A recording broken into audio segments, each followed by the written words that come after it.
Hello and welcome everyone. We have a great turnout again this Wednesday. Just so pleased that so many of you have decided to spend part of your week with Grant and I. And I know we've got a few new people this time, so a special welcome to you as well. If you want to do the little hand raise in the chat, I would love to see who you are and welcome you personally in the chat. Grant's presentation today is going to be about 45 minutes. He's got some new information to give us and meditation. At the end, we're going to give you the ability to turn your video on and ask a question. If you have a question as we go, also write it in the Q&A and I'll keep an eye on those. I can ask Grant at the end, but we will also give you an opportunity to raise your hands and I can turn your video on if you'd rather ask the question directly. Most of you know by now that this webinar is part of a series. We've got, about a dozen of them under our belt now. Lots of them, you can see the recordings on the website. And we've got about just as many coming up. And I wanted to let you know about a couple this week. Tomorrow, Teddy Fussell is doing a webinar entitled Staying Mentally Healthy, Preventing Loneliness while social distancing. If that's helpful to you or someone in your life that you can maybe pass it along to, we still have about 20 openings for that webinar.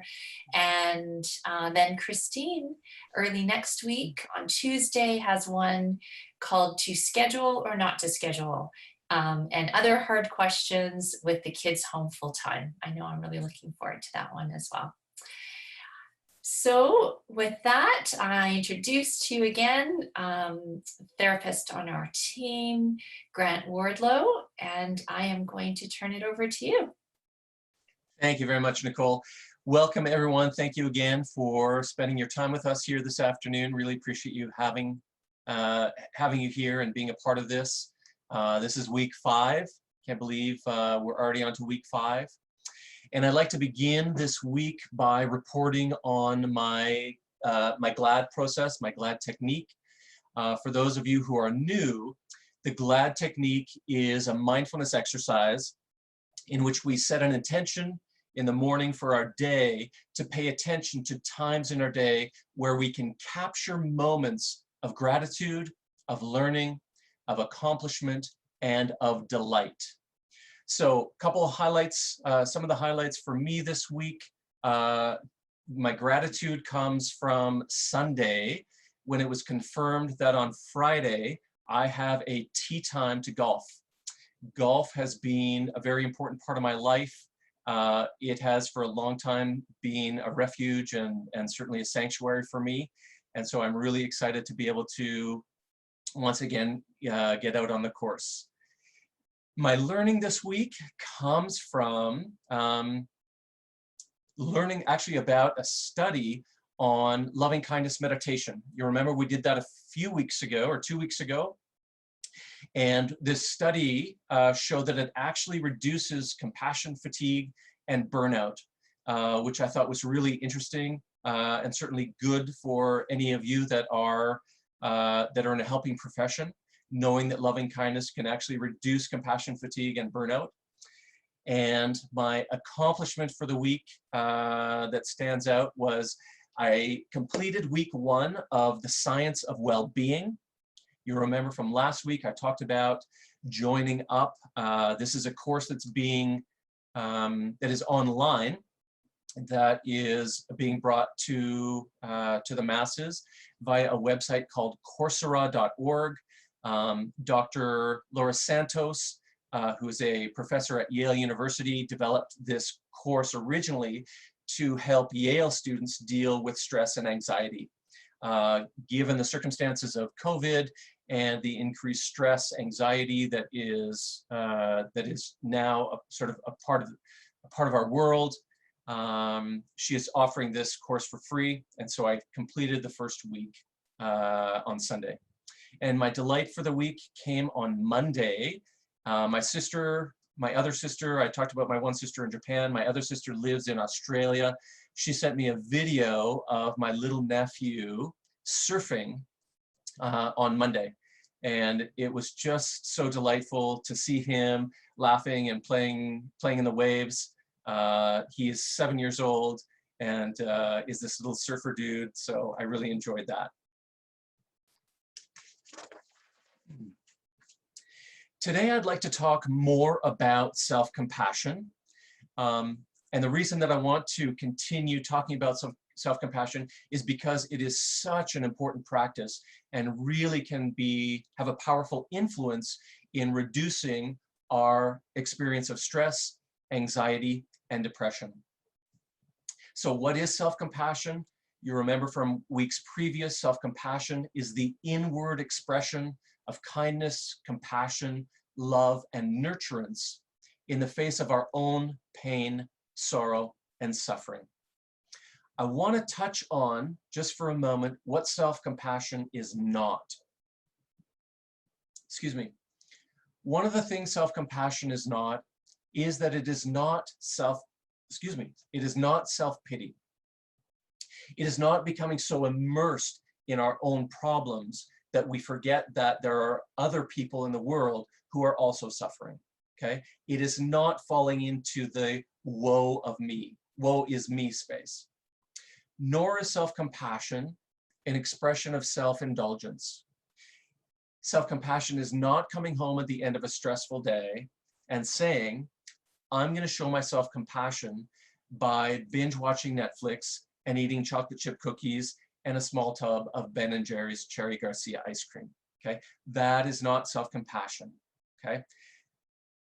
That is, I liken to more numbing, right? To avoiding than to actually showing ourselves self-compassion. And self-compassion is also not giving ourselves permission to have a free-for-all by doing whatever we want whenever we feel bad about ourselves, right? Self-compassion is very clear in terms of what it is, right? It is offering compassion to ourselves in moments of pain and suffering. 3 weeks ago, I talked about Kristen Neff's work and her process of self-compassion, which is kind of a three-pronged approach. For those of you that were on that particular webinar, you remember that in step 1 requires us to be mindful of the moments when we are suffering. Step 2 is recognizing that we are not alone in our suffering. And step 3 is showing ourselves compassion and love and nurturance in the face of our suffering. Now, if that is all you do in terms of your practice for self-compassion, that is going to give you a lot of benefit, okay? There's lots of research on that particular mode of self-compassion as being very beneficial. Today, I want to talk about the reign of self-compassion, and this comes from the work of Tara Brach. Tara Brach has a great website with lots of resources. She also has her own YouTube channel. She has written several books, and her most recent book, which was released on December 31st of last year, is called Radical Compassion: Learning to Love Yourself and Your World with the Practice of Rain. So the book is very much geared towards what I'm going to be talking about today. So if you want to read more about it, I encourage you. She's a wonderfully gifted writer. Her works are very accessible. And so if this is something that interests you, please check that out. Tara talks a lot about the trance of unworthiness, okay? And what she means by the trance of unworthiness, this includes those thoughts and feelings that keep us small, okay? The beliefs that we are unworthy and not enough because we aren't smart enough, we're not skinny enough, we aren't good enough parents, we don't make enough money, and so on. When we are caught in the trance, we relate to ourselves and the world as being less than, as being unworthy, as not being enough, okay? Being stuck in the trance also means that we're stuck in the unpleasant emotions of fear, of guilt, of shame, frustration, envy, stress, sadness, embarrassment, and anger. And if we look at these collectively, what we know about these is that at the heart of each of them is the emotional experience of pain and suffering. Okay? Now, how do we usually react when we are experiencing pain and suffering? Well, oftentimes, some people will lash out at others. So we blame, we criticize, we put others down in order to feel a sense of power. We put our hurt onto other people. Okay? We also self-medicate. We consume in order to dull our senses or to numb ourselves into a mental and emotional state that is less vulnerable, right? This gets played out in lots of different ways. Some of us turn to alcohol, others to drugs. Some of us go shopping, while others of us turn to food for comfort. We also, and this is really big, so many of us, okay, react to our own suffering by going to war with ourselves. We tell ourselves that we aren't good enough, that we aren't smart enough, that we aren't fast enough, that we aren't strong enough. We tell ourselves that we aren't worthy. However, when we fall into the trance and continue to be critical of ourselves, to put ourselves down, all we are doing is perpetuating the trance of unworthiness. In other words, all we're doing is reinforcing the belief that we are not enough. And you remember a few weeks ago, I talked about the experience that when we go to war with ourselves, okay, our mind and our body does not distinguish whether or not that message comes from within or whether that message comes from without. So whether it's your boss telling you that you're not enough, or you telling yourself that you're not enough, your body responds in the exact same way, okay? It reinforces that negative neurological pathway that you aren't enough, that you are unworthy. And as long as we remain at war with ourselves, it prevents us from recognizing the value that we can bring into the world as kind, nurturing, and loving human beings. Now, I recognize getting to that place is not easy. We live in a very individualistic society. There's this push, rather, to be bigger, better, faster, stronger. We are constantly inundated with advertising messages that reflect the way we're supposed to look, feel, and think, telling us what cars to drive, what clothes to wear, what coffee to drink. We're taught that expressing pain, sadness, fear, grief somehow makes us weak. And in fact, I would argue the opposite. It takes way more courage and strength to be able to be with our pain and sadness and fear than it does to push it away or to numb ourselves so that we don't feel it. We also, okay, have this belief that somehow it's not okay to be average, that if we are average or less than average, then certainly we're not worthy, right? The problem is that we cannot excel at everything. It is statistically impossible for all of us to be above average at everything, right? But this pushes us into a state of mind where we believe that we have to be perfect in order to be worthy. Worthy of what? Worthy of love, of joy, of happiness, of acceptance, of pleasure, of respect. We end up beating ourselves down to the point where we believe all of those things are fine for other people, but not for us. We set our personal bar at such great height that even on our best day, we can barely reach it. And the message comes back to us when we don't reach it, that clearly we aren't enough. And every time we fail to reach it, it keeps us trapped in the trance of unworthiness. Now, the problem with being in the cycle is that it confirms over and over that there is something wrong with us, okay? So rather than going to war with ourselves and getting stuck in the trance of unworthiness, what can we do? Tara provides us with the rain of self-compassion, R-A-I-N, which serves as a model to move us out of the self-defeating pattern of going to war with ourselves and into the practice of meeting our pain, sorrow, and suffering with kindness, compassion, love, and nurturance.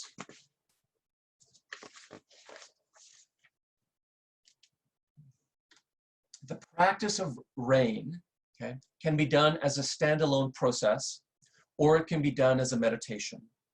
In other words, it can be done in the moment, okay, or you can reflect upon a situation in a meditation, okay? The R in rain stands for recognize, okay? We want to recognize what is going on. The A stands for allow. We want to allow the experience to be there, just as it is. The I stands for investigate. We want to investigate with curiosity. And the N stands for nurture. And yes, you guessed it, nurture with self-compassion. So R, recognize what's going on. This is really the mindfulness piece of the puzzle. It entails being aware of and acknowledging the thoughts, feelings, and behaviors that are affecting us. Tara talks about our need to recognize our patterns of constricting beliefs and emotions. We have to become mindful of our critical inner voice. We have to recognize our feelings of shame, of fear, of guilt. We have to recognize the tense feeling of anxiety or the weight of depression. In other words, we have to be mindful and recognize when we are activated, when we are hurt, when we are sad, when we are angry. Then we can move on to the A and allow the experience to be there. This means that we let the thoughts, feelings, and bodily sensations we have to just simply be there.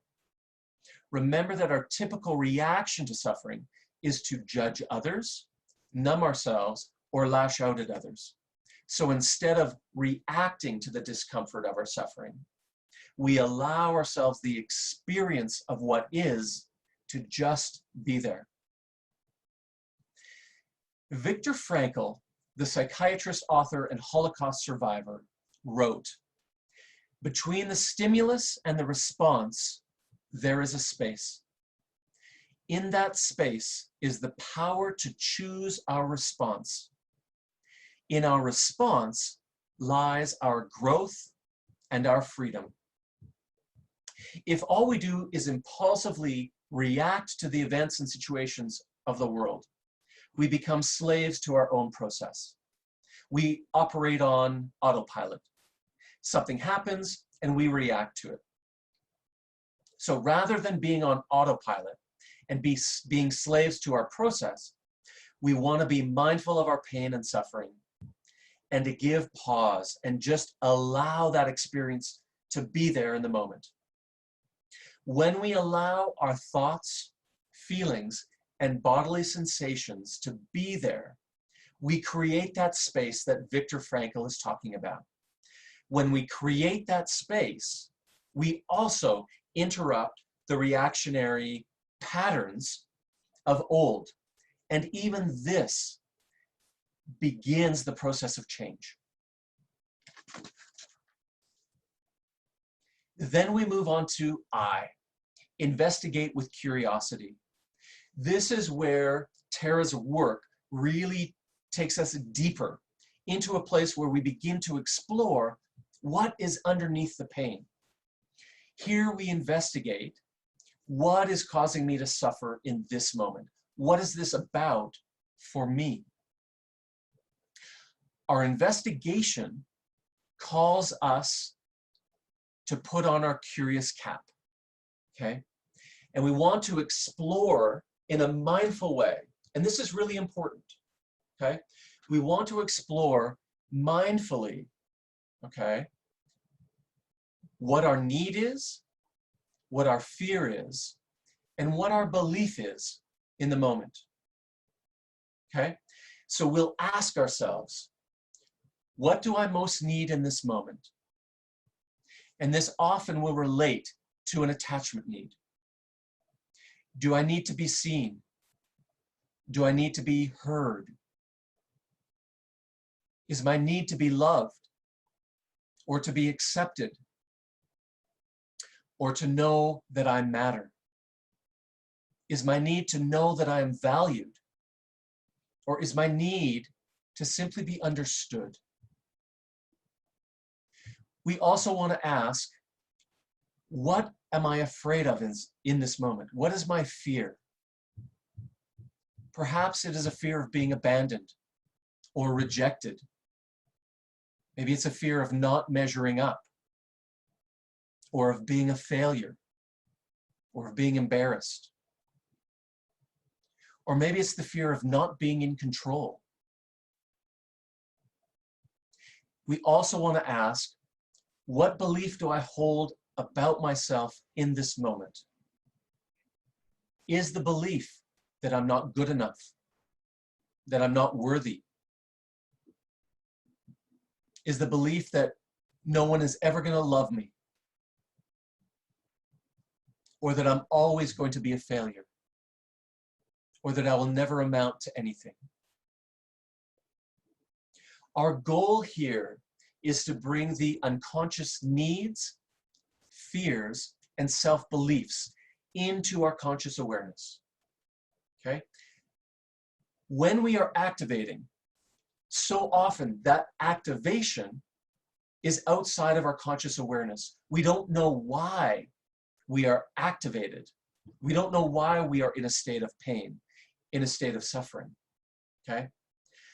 So when we can investigate, okay, and we can begin to name for ourselves what our needs are, what our fears are, and what our self-beliefs are, we bring into conscious awareness the unconscious process. And when we can do that, it allows us to take the power away from the unconscious. It means that we can begin to own those parts of our being. And when we can bring them into our conscious awareness, we can then begin to nurture ourselves with self-compassion. We can begin to offer ourselves a kind word in acknowledgement of our suffering, okay? This can be as a general expression of kindness and care. So we may say to ourselves, this is suffering. It's a part of being alive. May I hold this with kindness. May I offer myself the compassion I need. Or it can be more specific, whereby we try to sense what our wounded, fearful, or self-needs are, okay? And we can direct, okay, our language around those specific needs, fears, or self-beliefs, right? What does the message need? Does it need to be a message of reassurance, of forgiveness, of companionship, of love?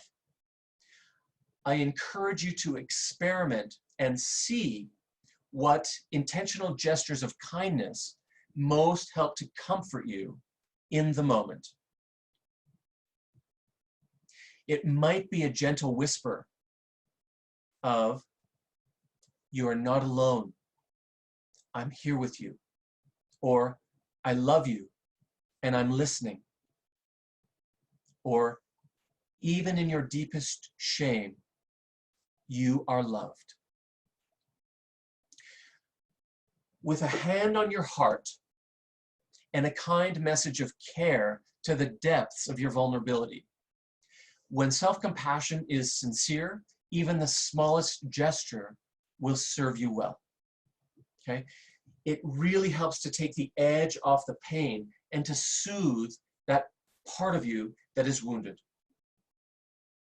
And the beauty of this process is that when we can bring the unconscious needs, fears, and self-beliefs into our conscious awareness and meet those with self-compassion and nurturance and love, it frees us from the trance of unworthiness. Now, I know that this process is a little bit complicated. So I would like to give you an example, okay, from my own life of what this would look like, okay? So about 10 years ago, I was suffering from a deep depression that was coupled with quite extreme anxiety. For quite some time, I was dealing with daily panic attacks. Now, my doctor one day had suggested that I start doing yoga. So I started doing yoga. I'd go to the yoga studio and I would wait outside of the room.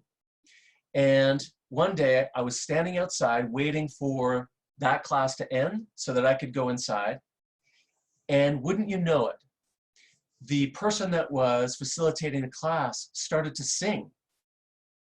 And I thought to myself, who does this guy think he is? Singing to his class during Shavasana? How arrogant. Now remember, my state of being was one of depression and anxiety. So this really impacted the lens through which I was seeing the world. As soon as I heard this guy sing, I got triggered. I became activated. Now, in my history, I used to be a singer. I studied voice at the Victoria Conservatory of Music, and I studied opera at McGill University. However, was I singing to a yoga class? No, I wasn't singing to anyone, anywhere. That, okay, in my narrative, that was a place of my own woundedness, okay? Now, when the class would finish and the door would open, okay, it seemed like, to me, everyone waiting to go inside, along with me, would fawn over this teacher. Oh, Will, you're the best. We love you so much. And for me, watching this spectacle only served to increase my level of activation, okay? Now that activation, for me, that's the trance of unworthiness, right? That activation, for me, was a moment of my own suffering. So if I were to apply, okay, the reign of self-compassion to this, okay, the R, recognizing what's going on, okay? So rather than being stuck in the trance, okay, or being on autopilot and reacting to the situation, I become mindful of my activation, of my suffering, of being in the trance of unworthiness, okay? Then I move on to the A, allow the experience to be there. So rather than reacting by criticizing, by name calling, the A calls me to allow what I'm feeling to be there, okay? I create the space that Viktor Frankl talks about. I don't push what I'm feeling away, but rather give it space to be. And what I was really feeling, and I can still remember it, tension, increased heart rate, this feeling of real heaviness, feelings of anger, of hatred. And I didn't even know this guy. Then I could move on to the I, where I investigate with curiosity. So what was my need in that moment? Well, my need was probably some combination of the need to be seen, the need to know that I mattered, the need to be accepted, and also the need to be loved. What was my fear? My fear was that I was never going to be good enough, that I was always going to be a failure. What belief did I hold about myself in that moment? Certainly that I wasn't good enough. I wasn't a good enough singer. I wasn't good enough at yoga. Certainly could never be a yoga teacher, right? I could never sing during Shavasana. And for that really hurt. Once I name those things, I can nurture myself with self-compassion. I can say to myself, this is a really hard moment for me. May I hold myself with kindness and care. May I accept myself as I am. And I can say to myself, gee, you are not alone. You are not defined by your singing voice, nor are you defined by your flexibility. You are loved. You are enough, just as you are. So I hope that from that, you have a better understanding of how to apply the reign of self-compassion to situations in your own life when you get activated and when you fall into the trance of unworthiness. I'd like to move into our meditation. And I have to let you know that this meditation is from Tara Brach. I've changed it slightly, okay? But the guts of it are from her. This is a meditation that I got from YouTube. And I think that it's a really powerful, very powerful meditation. So I invite you to close your eyes, to get yourselves comfortable, and we will begin.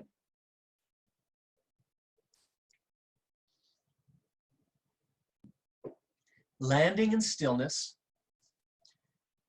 take a few full breaths. A nice deep in-breath and a slow out-breath.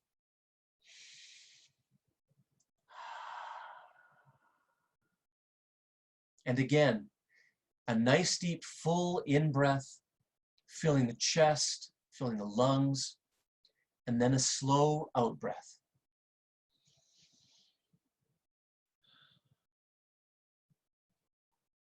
Letting the breath resume in its natural rhythm. Feeling your body breathing.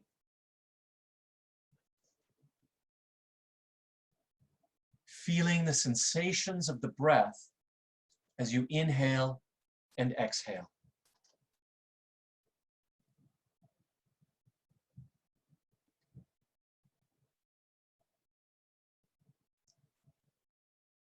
Taking time now to scan through your life.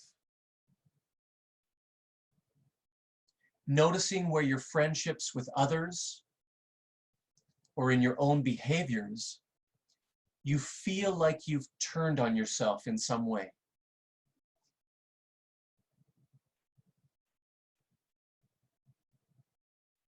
It might be in a situation where you are in conflict with another person and you're feeling bad about yourself.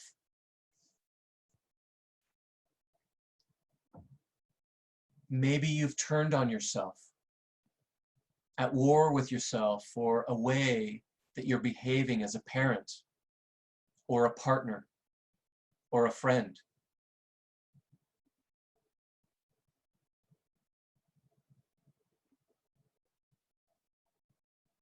You might be judging yourself or down on yourself for something to do with work, or maybe it's for an addictive behavior.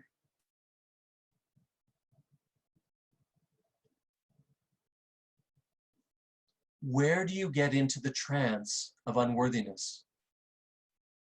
The trance of not being enough?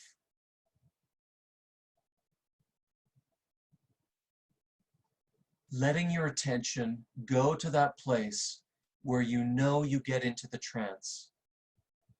And for now, just let yourself get close to it so you can feel the sense of how it is to be living inside that mind state, or the belief that in some way you are falling short, or that you should be different.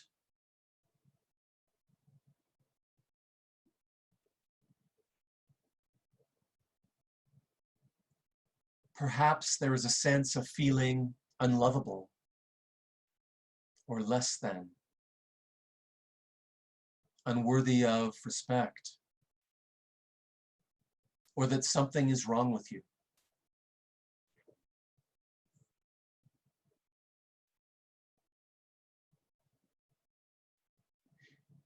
Beginning the reign of self-compassion by recognizing, oh, this is trance.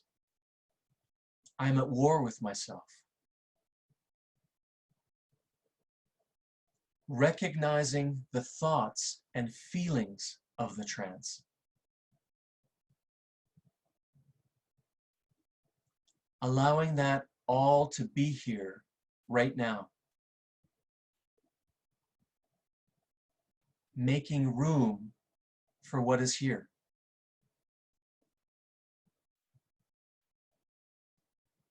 The A of rain is to just allow. This is how it is right now.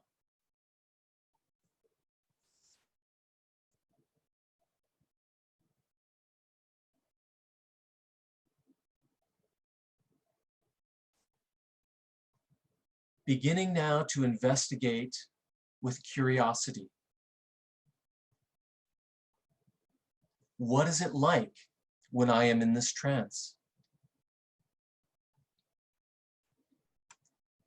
Sensing what your need is.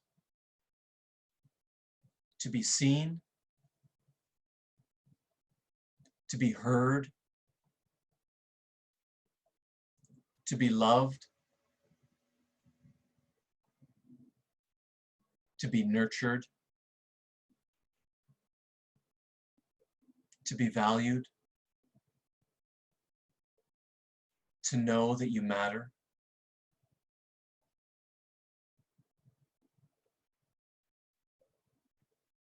Sensing what you believe about yourself. I should be different. I'm bad because I've hurt others. No one could ever love me. I will always fail.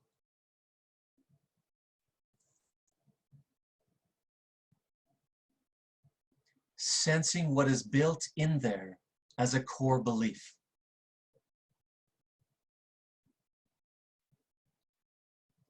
Most importantly, noticing what it's like in your body when you are in the trance of unworthiness. Noticing what your throat feels like, your chest, your belly, when you are really feeling bad about yourself.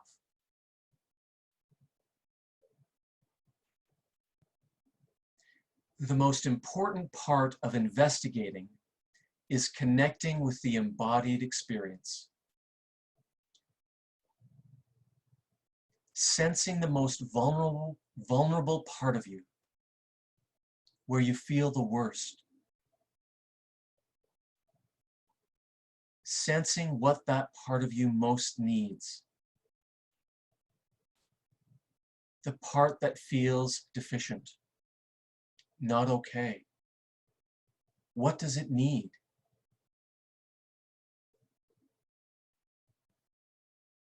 Does it need to be seen in a different way and loved, understood, held? Just sense that.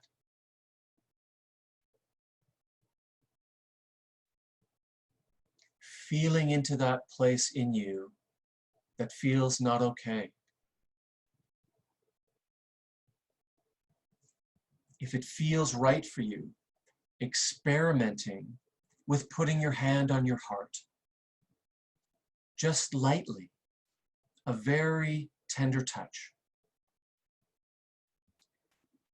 This is the beginning of turning towards loving, towards the N of rain, the nurturing, the self-compassion.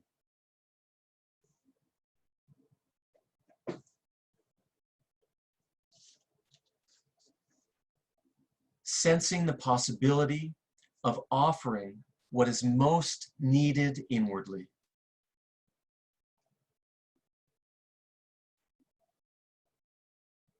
Perhaps there are words you might offer. It's okay, sweetheart.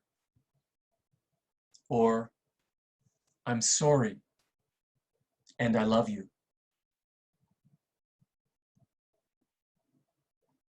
Thich Nhat Hanh says, darling, I care about this suffering, is a powerful phrase.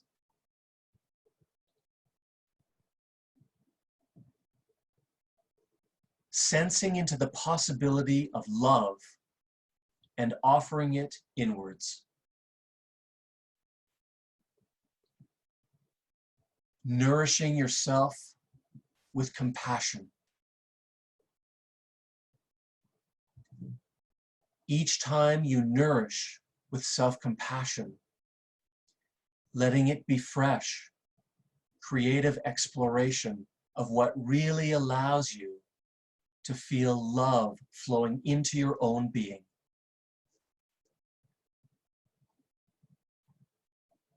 Imagining light and love pouring in.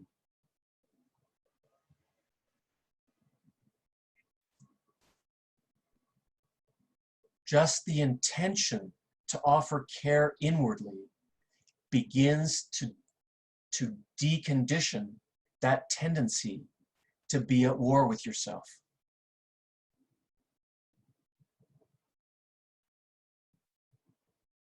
The meditation comes full when, after the steps of rain, we simply notice, who am I if I no longer believe anything is wrong with me?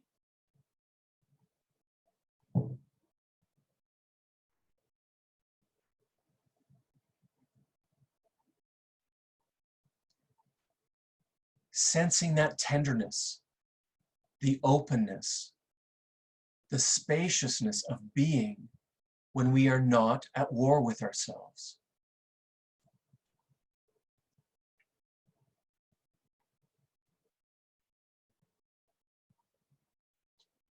From the teachings of Pabuji, the Indian master, he says, my beloved child, break your heart no longer. Each time you judge yourself, you break your own heart.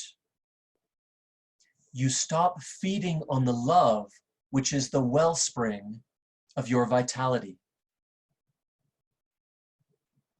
The time has come. Your time to live, to celebrate, and to see the goodness that you are. Let no one, no thing, no idea or ideal obstruct you. If one comes, even in the name of truth, forgive it for its unknowing. Do not fight. Let go and breathe into the goodness that you are.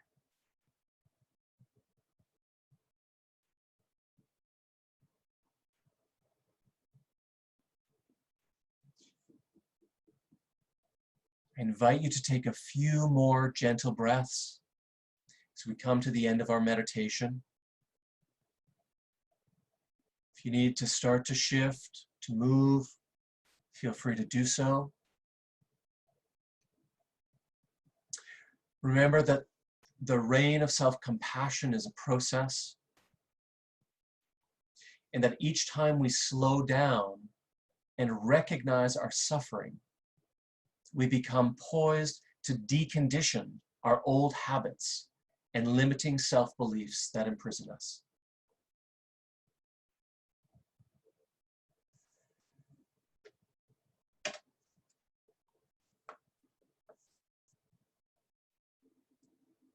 I would like to once again thank you for being part of our afternoon. Really appreciate you being here.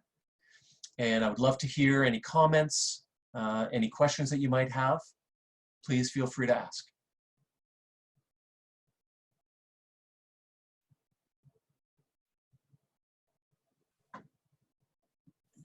Thank you, Grant. Yeah. So I'll keep my eye on the chat for any questions you might type. If you would like me to turn on your video, just let me know. For those of you who aren't staying for the discussion, we'll say goodbye to you now as well as we end the recording. And thank you very much, Grant, for such a rich learning experience about mindfulness again, but also the opportunity to enter into it today. Yeah.